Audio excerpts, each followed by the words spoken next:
Army.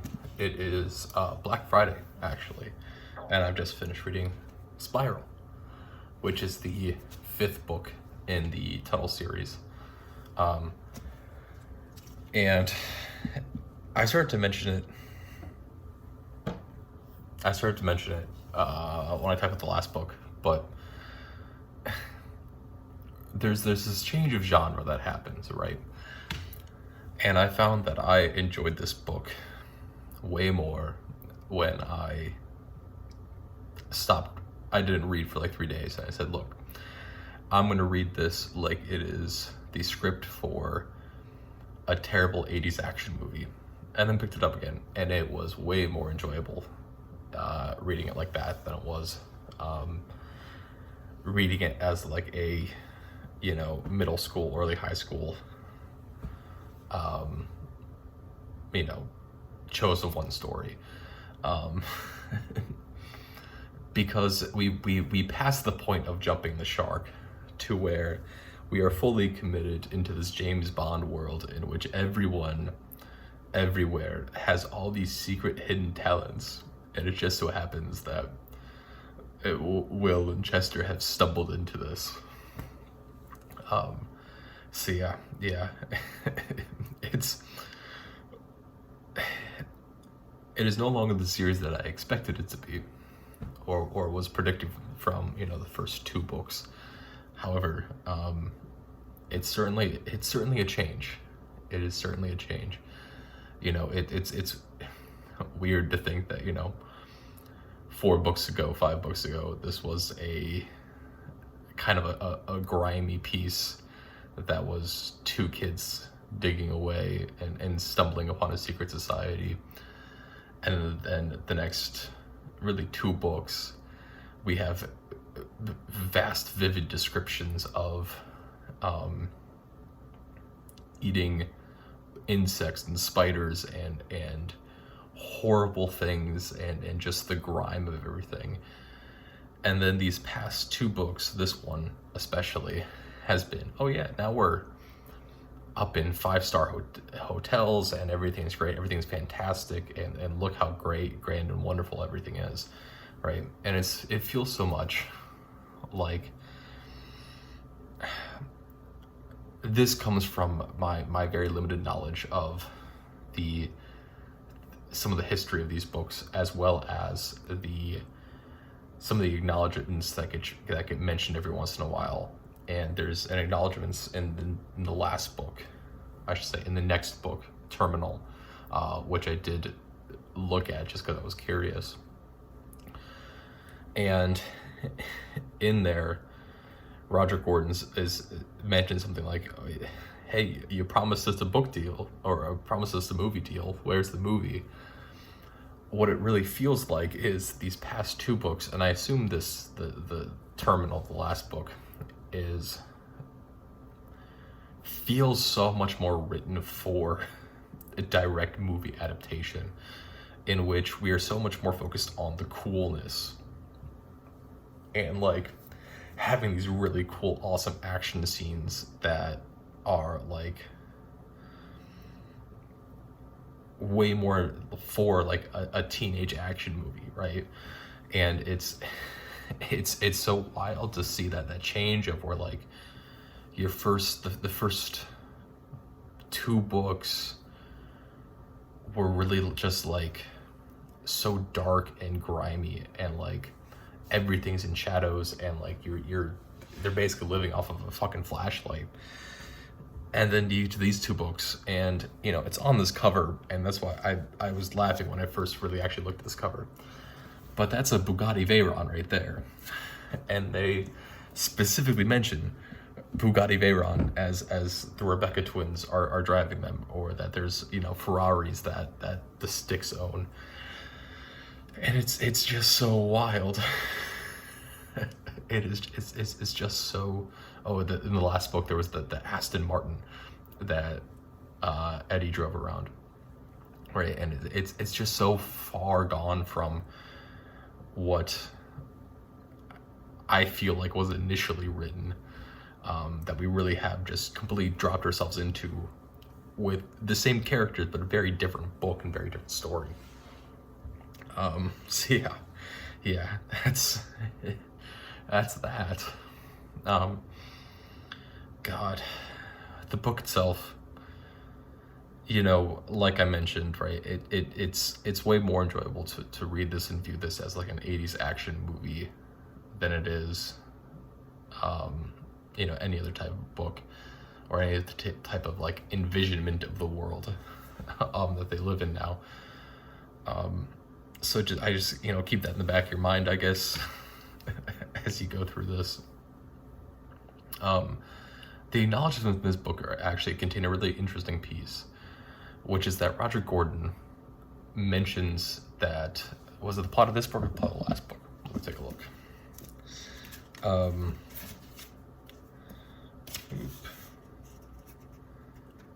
Yeah, that in the middle of this book, the 5th book in the series, his editor and his editor and publisher asked, "Are the sticks human?"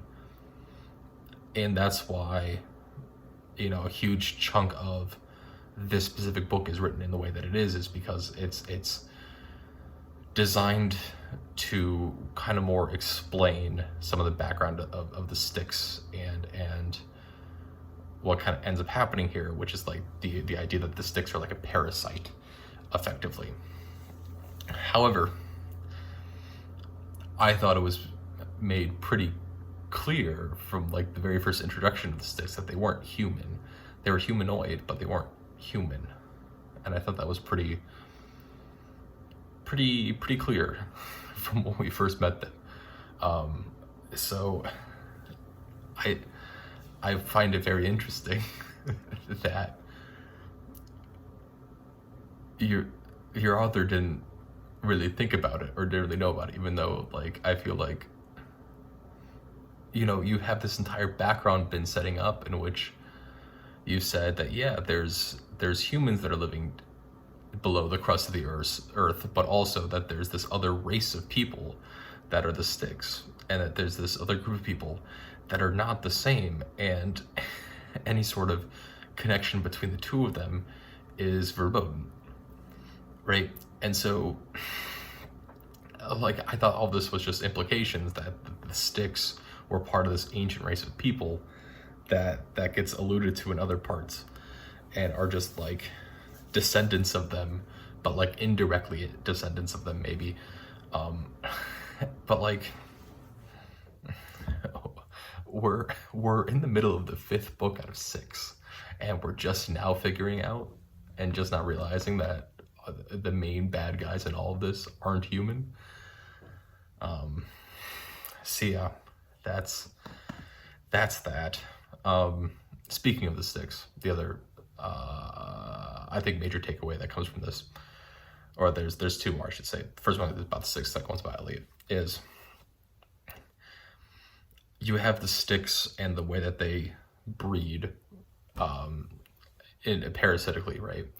And you get to the whole thing of the baby's first metaphor of cannibalism as a metaphor for love, right? And then you get into this in which you have the sticks women actively going through all the steps of almost sex, and then it becomes a diversion at the very end of, oh, they're not breeding in the way that we think of breeding. They are mounting people that are sedated on beds. It's described as that they have to basically take off all of their clothes, or most of their clothes, and then spew an alien mouth, right, from aliens, out of their mouth, that then puts parasitic eggs into the host body, right? And it's like, it's so weird in the way that like the book ends up deciding to describe it, and Roger Gordon and Brian Williams deciding to describe it, of where like this whole thing like being described as like a chapter or like a chapter and a half And for the vast majority of that, they're just kind of alluding to it, and they're just talking about sex the way that you would talk about sex in front of a child, right? Of where like you didn't want them to know what you're talking about, but you need people to be able to recognize what you're trying to say. And it's just so weird. And then it's finally like, oh yeah, at the very end of this, that baby's first metaphor, cannibalism as a metaphor for love and sex and things. So that's that. God, the the thing that I found really, really difficult with this is that, right, is that you put the 6 women in a position of power. Great, fantastic, lovely, whatever. But then the way that you end up doing this and describing this is that throughout all of this, you've described the Styx men as being quiet in the background, very, very stealthy, very, very roguelike. And then we finally get the 6 women, and what ends up getting described is that all of the Styx women, the vast majority of them are like high-profile people in the world, right? And it gets described that it's partly because that they are very beautiful, that they are, very attractive people, in the 2010s sense of, 2000s to early 2010s sense of the word beautiful and what those beauty standards were. They're, very, I guess charismatic's the right word, but very persuasive in the way that they do things, right? And so they tend to reach very high levels of power. And that's not what I have a problem with. The problem becomes, once again, the way that it ends up getting described is that it insinuates that the vast majority of popular and high-ranking women in the world, in the human world, are actually part of this ancient race that's designed to devour and destroy people. Which isn't a great message and a great line of thinking. To be like, yeah, that's women. So that feels a little weird. But yeah, I remember that really stuck in my head for a little bit of like, oh, that's kind of eh. And then the other thing I want to talk about with this book comes from Eliot. We end up meeting, we learn all this stuff about, the Styx and how they propagate and whatnot. And, they have to go through all this stuff because Eliot is half Styx, half human, which is, again, another thing of like, you've been describing her as half Styx for 2 books now. How is it that you just now figured out that, oh yeah, she's actually, that like Styx is a secondary race? But then, we go through all this, and part of it is figuring out, okay, is Eliot safe to even be around? Because Eliot, as half Styx, they don't know how this is going to all work out and everything. And, there's a couple points in there where it's, specifically about Eliot trying to figure out who she is, what she relates to, what she wants to be in life and things, which is all great. That's all fantastic pieces. But then it starts off with this character, Eliot, who through 4 books, really 3 books, 2, 3, 4, has been very strong, very independent. It's a more interesting character, right? But still definitely, working through some stuff. But then like the first section of this book, it's all her constantly doing something that was never in her character to begin with ever, which is doing what we would generally consider the very stereotypical girl stuff of, ooh, shopping, ooh, being in the bathroom for long times, ooh, hours long bath time, um, ooh makeup, or ooh perfume, all that jazz. And it's like, that's a shame to the character, right? You have built this character up for 3 books, and then you decide, as a little bit of a gag, to be like, yeah, now she likes all this other stuff. Yeah. And then you have, along with that, you have the character Stephanie, who is like, it is character that like is initially set out to be typical high school girl, stereotyped high school girl of money, uh, fancy things, things worth money and value and things. And then it turns out that this is a girl that, because she's grown up constantly in a military family and around all these specialists in the world like James Bond, is like super good at like a lot of different things, and like has a lot of things working for her, and like is really good at like hand-to-hand combat, and things like that. And that's, all that's a really nice thing, right?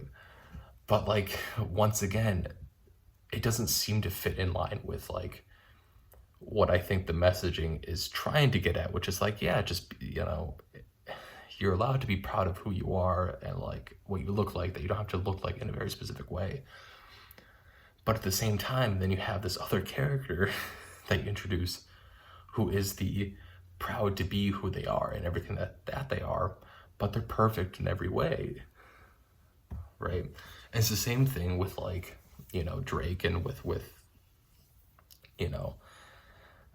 but yeah, Drake and Stephanie really pop out as like, oh yeah, they're just perfect in every single wonderful way, and the most confident, and that's who we're aspiring to be, and like that's who like we learn the life lessons from. But like, it doesn't, that's not who should be saying like, oh yeah, be completely comfortable with who you are, because I'm comfortable with who I am and I'm perfect, right? That doesn't make sense. So yeah, I don't know. That was a weird part of the book as well. Also, they were constantly dealing with all this relationship stuff between Will and Chester and Stephanie and Elliot, and it's just dragging through. It's terrible, horrendous. But yeah, that's my thoughts on the book. That's my thoughts on Spiral. I got 400 more pages to go, and then it's done.